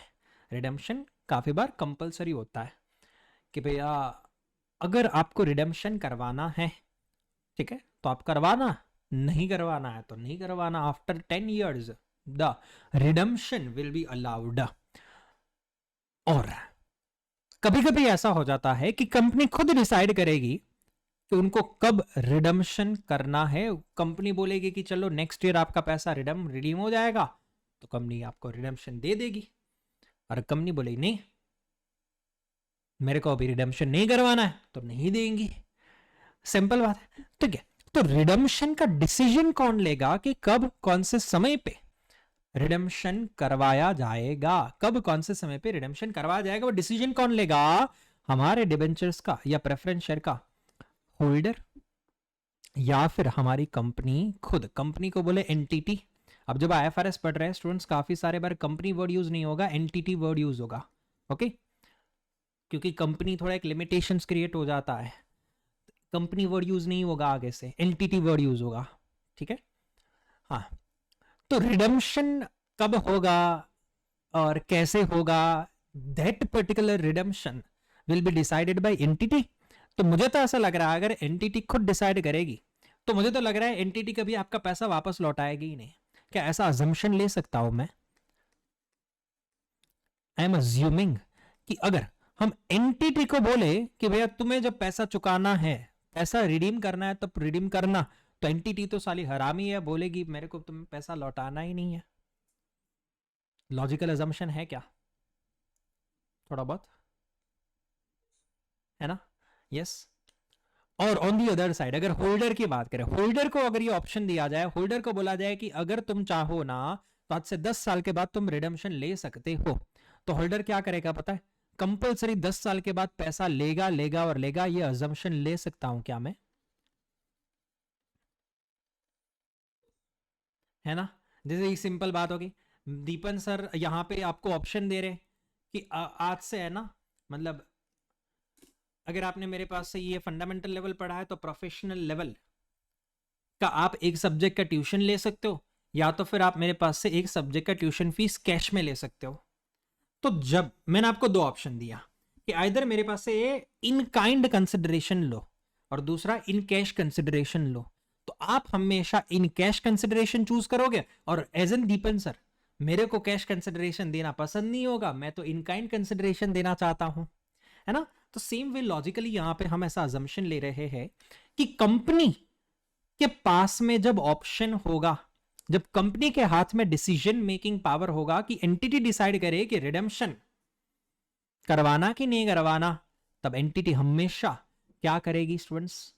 रिडेम्पशन नहीं करेगी, नहीं करेगी, नहीं करेगी। एंटिटी विल नेवर पे कैश, रिडेम्पशन करेगी नहीं, अपने खुद के पास पैसा अपने छाती में यहां पे दबा के रखेगी, बट पैसा नहीं देगी किसी को।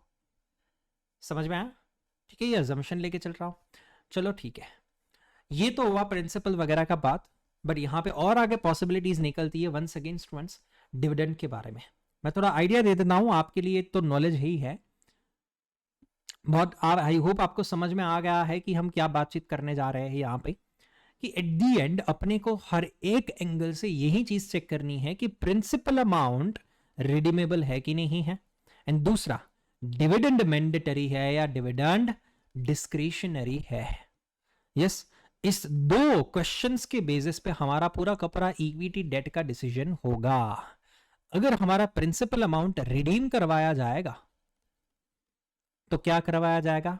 तो वो फीलिंग दे रहा है अपने को डेट का।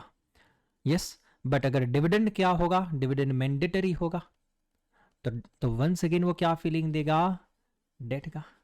बट अगर डिविडेंड मैंडेटरी नहीं है, नॉट मैंडेटरी, तो वो किसका फीलिंग देगा बताइए? बताइए।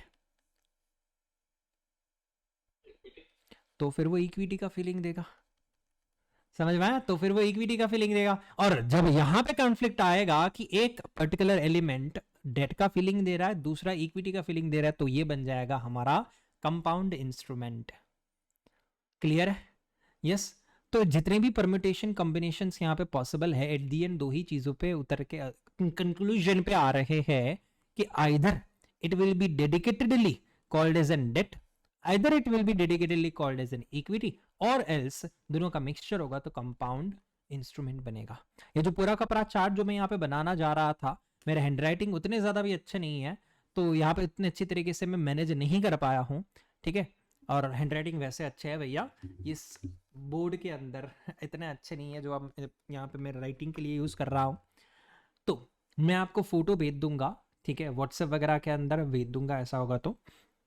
और ऐसा होता अभी स्क्रीन में शेयर कर देता हूँ, व्हाट्सएप में तो शेयर करूंगा ही करूंगा, और स्क्रीन में भी शेयर कर दूंगा, सो दैट अगर आपको जरूरत पड़े तो यहीं से स्क्रीनशॉट ले सको।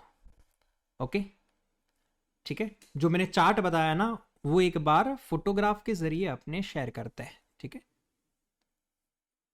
Just a second.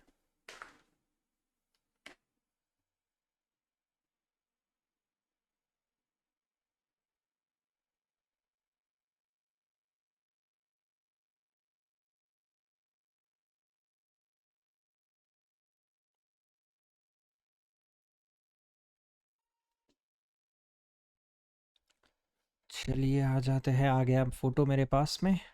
एंड अगर आप, मैं तो आपको व्हाट्सअप करूंगा तो डोंट वरी, ठीक है?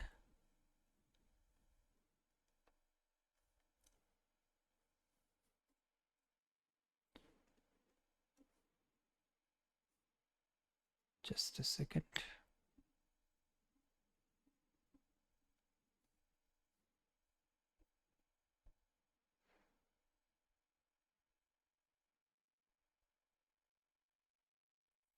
यस, चलिए ये रहा।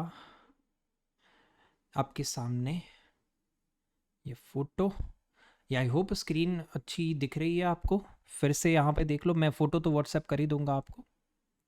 क्या है, पहले हमने पढ़ा भैया इरिडीमेबल प्रेफरेंस शेयर, यस, उसके अंदर सारी डिटेल्स पढ़ी। देन उसके बाद रिडीमेबल के अंदर ऑप्शंस होता है स्टूडेंट्स की रिडेम्पशन करवाना कि नहीं करवाना, और रिडेम्पशन का ऑप्शन होता है कभी कभी इश्यूअर मतलब कंपनी के पास में भी होगा, तो कंपनी कभी भी अपना पैसा नहीं देंगी। No contractual obligation to deliver cash, company कभी भी रिडेम्पशन नहीं करवाएगी। और टोटली ऑपोजिट होता है, अगर ऑप्शन विद द होल्डर है तो there will always going to be a cash demand, और अपने को उस कैश को फुलफिल करना पड़ेगा, उसको कैश देना पड़ेगा।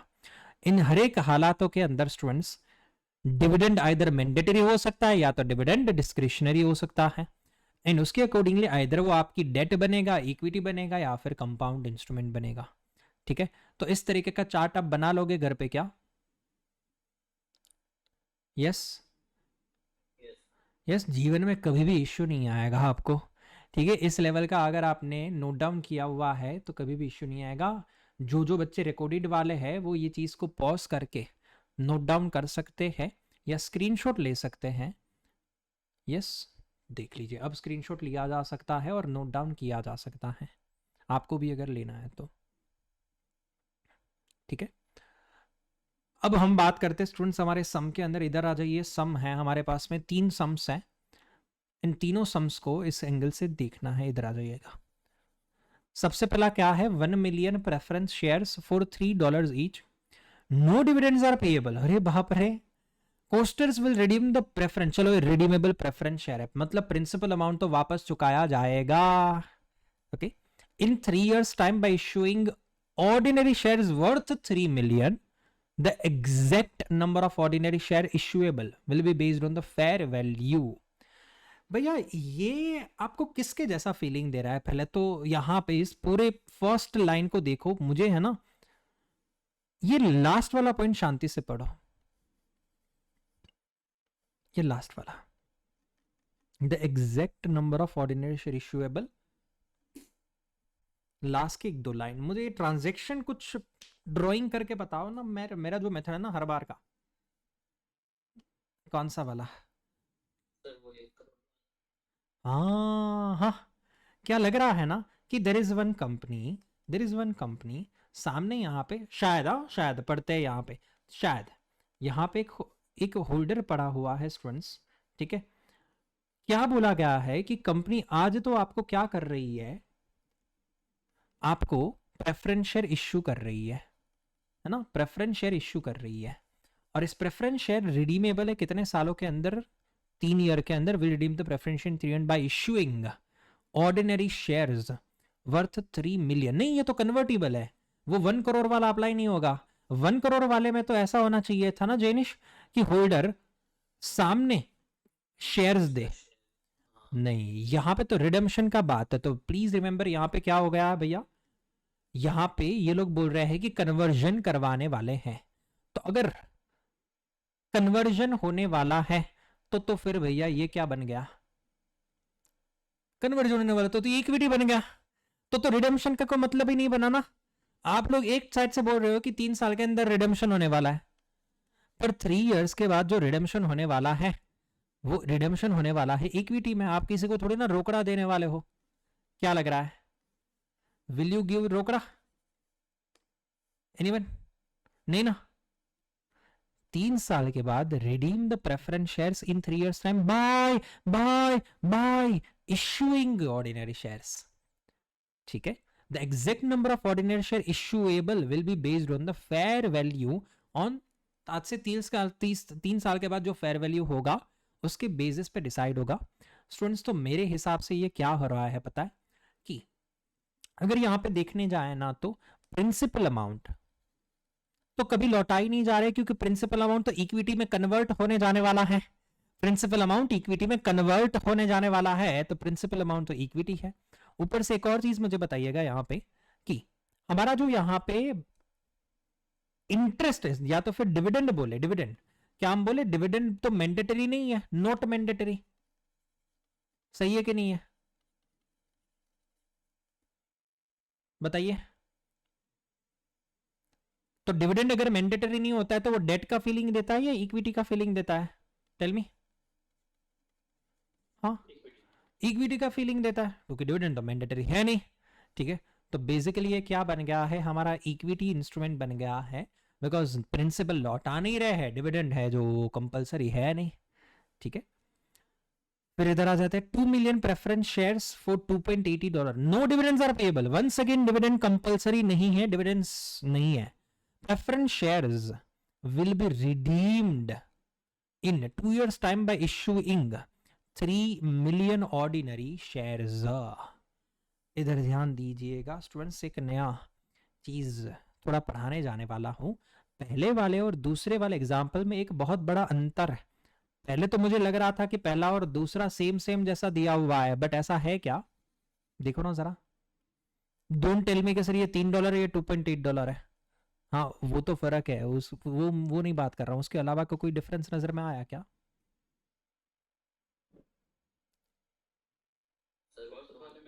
हाँ, क्या? एग्जैक्ट नंबर ऑफ शेयर्स, हाँ हाँ, नीचे 3 मिलियन मतलब 1 million additional shares. Yes yes. आगे जाके मैं आपको ये लर्निंग देने वाला था, बट यहाँ पे एग्जाम्पल में ही आ गया है, तो अभी का अभी ये छोटा सा लर्निंग दे देता हूँ क्या होता है। ठीक है, हालांकि हम उस लेवल पे नहीं पहुंचे, बट फिर भी लर्निंग दे देता हूँ। हम ट्रांजेक्शन को समझते हैं। पहले वाले ट्रांजेक्शन में ऐसा है, कंपनी है, सामने की साइड में एक होल्डर है।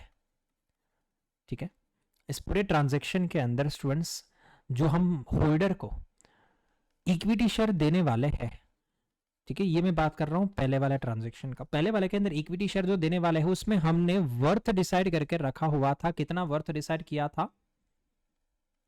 $3 मिलियन का। याद आया? ये रहा, देखो मिला $3 मिलियन का। यस, ये वर्थ है 3 मिलियन का। बट क्या नंबर ऑफ शेयर फिक्स थे क्या?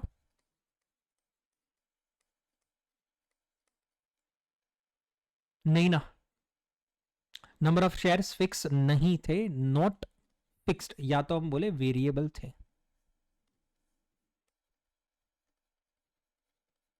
वेरिएबल थे, ठीक है।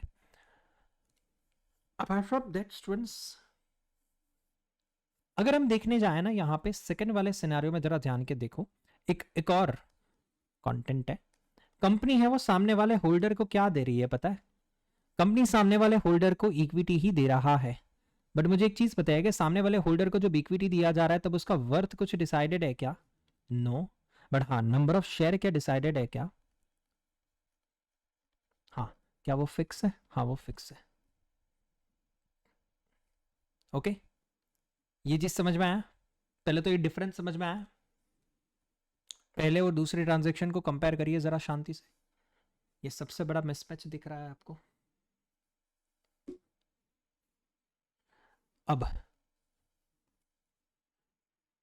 वेरिएबल नंबर ऑफ शेयर कौन सी पर्टिकुलर डेफिनेशन में हम लोगों ने कवर अप किया था? चेक करो जरा, कौन सी डेफिनेशन में कवर अप किया हुआ था? Check once. फाइनेंशियल असेट और as well as financial liability में भी है ना। फाइनेंशियल असेट में सिर्फ ऐसा था राइट टू रिसीव था, और फाइनेंशियल लायबिलिटी में वर्ड क्या था? राइट टू डिलीवर था। बट वहां पे भी same variable number of share था। तो क्या मैं बोलूं, इस पर्टिकुलर कंपनी का ऑब्लिगेशन टू डिलीवर है। ऑब्लिगेशन टू डिलीवर है। क्या डिलीवर करना है? Obligation to deliver variable number of share. थोड़ा थोड़ा क्या लग रहा है? सही है।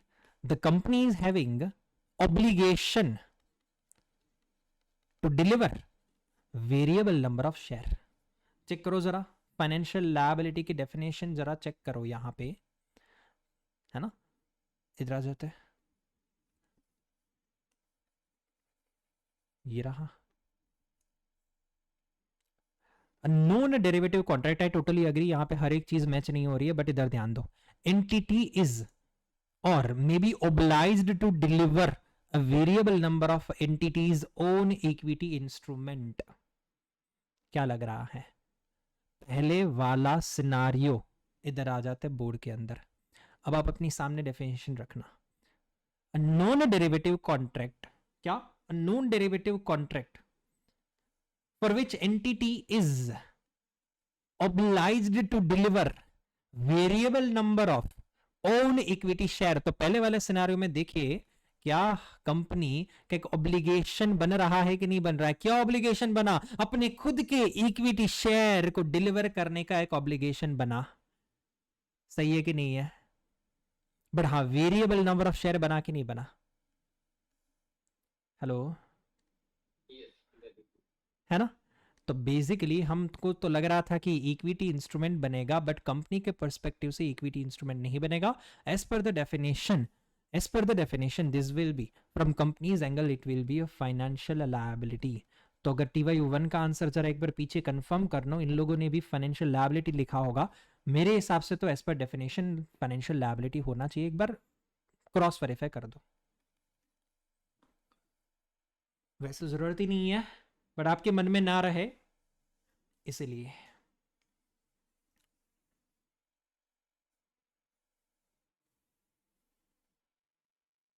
क्या हुआ?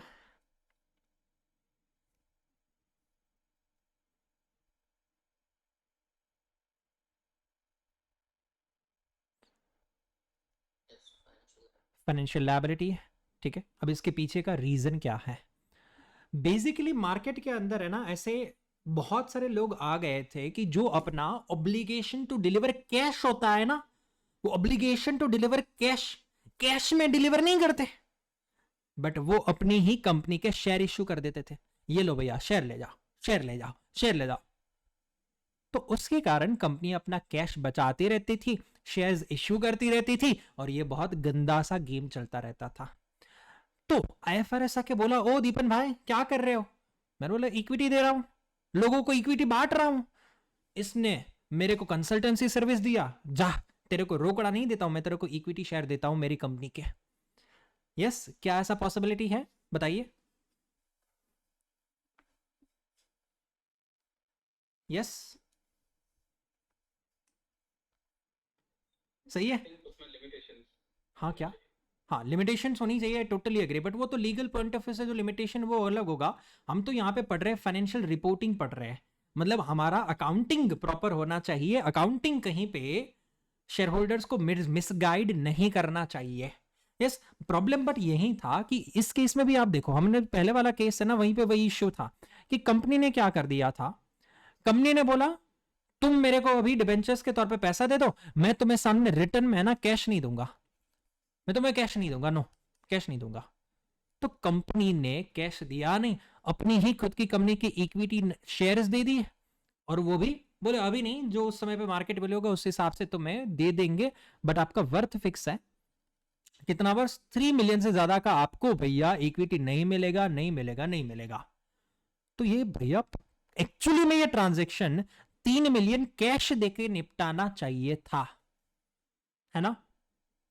बट कंपनी ने 3 मिलियन का कैश नहीं दिया, 3 मिलियन का इक्विटी दिया, और इसके कारण जो नंबर ऑफ शेयर्स थे ना वो वेरिएबल रह गए। नंबर ऑफ शेयर्स कैसे रह गए हैं भैया? वेरिएबल रह गए हैं। ठीक है, हमने इस पूरे के पूरे ट्रांजेक्शन के जैसे फीचर्स को पढ़ा ना, तो हमको तो लग रहा था, फीचर्स को देख के क्या लग रहा था कि ये इक्विटी है। यस, बट जब as per the financial asset and financial liability की डेफिनेशन के वर्ड बाय वर्ड को पढ़ा, तब फाइनेंशियल लायबिलिटी ने क्लियर कट बोला था कि ऐसे ट्रांजैक्शंस भले ही दिखते इक्विटी जैसे है, भले ही उसका सब्सटेंस इक्विटी जैसा है, but as per the definition वो बन जाएगा क्या? डेट, या तो फाइनेंशियल लायबिलिटी बन जाएगा। समझ में आया? यस।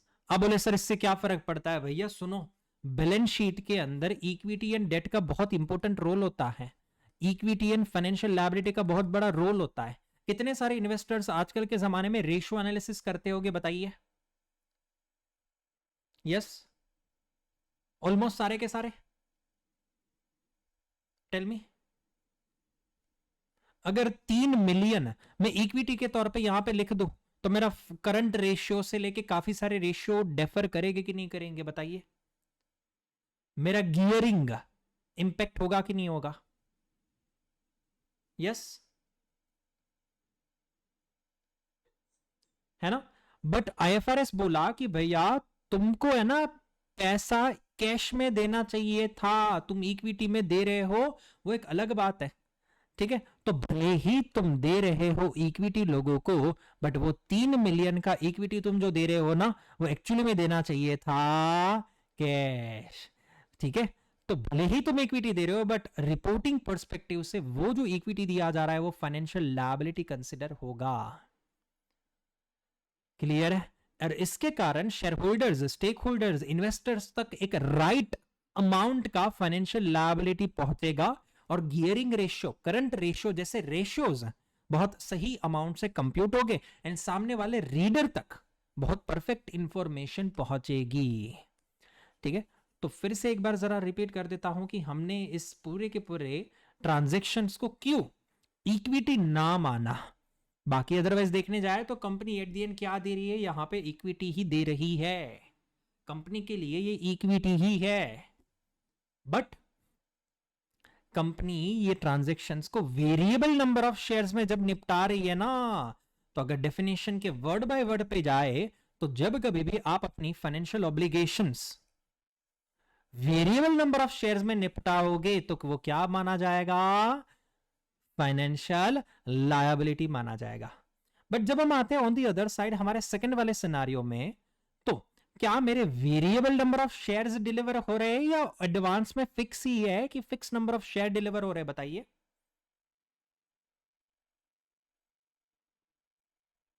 फिक्स, तो जब ये fix number of share deliver हो रहे हैं, तो क्या इसको फाइनेंशियल लायबिलिटी बोल पाएंगे क्या?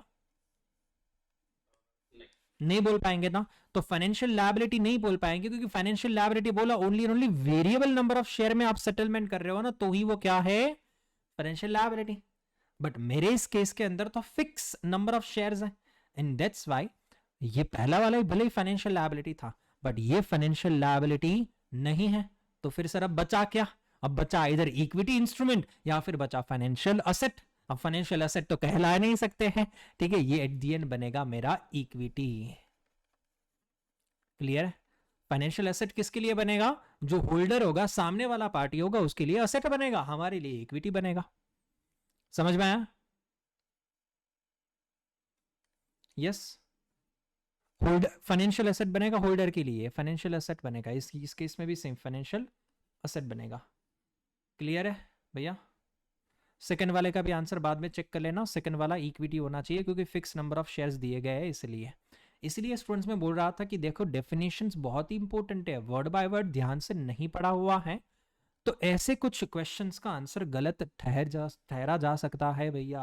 आपको तो ऐसा ही लगेगा कि आप बिल्कुल सही हो, ठीक है, एग्जाम में किसके पास आंसर्स होते हैं वो तो अभी हम पीछे चेक करते हैं, एग्जाम में थोड़े ना चेक करेंगे। फिर लास्ट वाले में आ जाते हैं, 4 million preference shares they are not mandatorily redeemable, तो क्या हम बोले कि इररिडीमेबल है?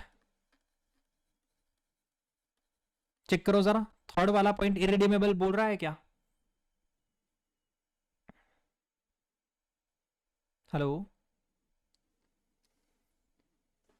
बताइए। अजम्पशन नहीं लिखा ही है ना, दे आर नॉट, है ना, and dividend is payable if and only if dividends are paid out on ordinary share, मतलब वंस अगेन डिविडेंड भी मैंडेटरी नहीं है। बोले डिविडेंड जब पे करेंगे, ऑर्डिनरी को पे करेंगे तो तुम्हें भी पे कर देंगे प्रेफरेंस वाले भाई साहब। तो क्या लग रहा है यहाँ पे, प्रिंसिपल भी चुकाना नहीं है और डिविडेंड भी मैंडेटरी नहीं है, तो दोनों चीजें कैसा लग रहा है, इक्विटी के जैसा लग रहा है। हाँ, तो थर्ड वाला आंसर भी आपका इक्विटी बनेगा, पहला वाला फाइनेंशियल लायबिलिटी है, दूसरा तीसरा वाला इक्विटी है। क्लियर है? यस। सो स्टूडेंट्स, हमने इस पूरे के पूरे टिवायो के अंदर एक तो डेफिनेशंस के नॉलेज को इम्प्लीमेंट किया, डेफिनेशन वाले नॉलेज को, एज वेल एज हम लोगों ने प्रेफरेंस शेयर्स वाले चार्ट को भी इंप्लीमेंट किया। हमने यहाँ पे देखा कि कैसे डिसाइड होता है कब फाइनेंशियल लायबिलिटी है, कब इक्विटी है। Okay, at the end students अपने को काफी बार ये भी मैटर करेगा कि कौन सी पार्टी के पर्सपेक्टिव से सम पूछा गया है। हालांकि ये सम तो हमने बाय डिफॉल्ट कंपनी के पर्सपेक्टिव से सॉल्व किया, अगर यही सब सामने वाले होल्डर के पर्सपेक्टिव से करते तो फिर वो बन जाता हमारा फाइनेंशियल असेट। क्लियर है? कंपनी के पर्सपेक्टिव से था इसलिए कंफ्यूजन था कि उसको इक्विटी कहलाए या फिर फाइनेंशियल लायबिलिटी कहलाए। क्लियर है? छोटा सा यहाँ पे 10-15 मिनट का ब्रेक लेते, ब्रेक के बाद कंटिन्यू करेंगे स्टूडेंट्स हमारे आगे के लर्निंग को. So see you after 10 to 15 minutes break.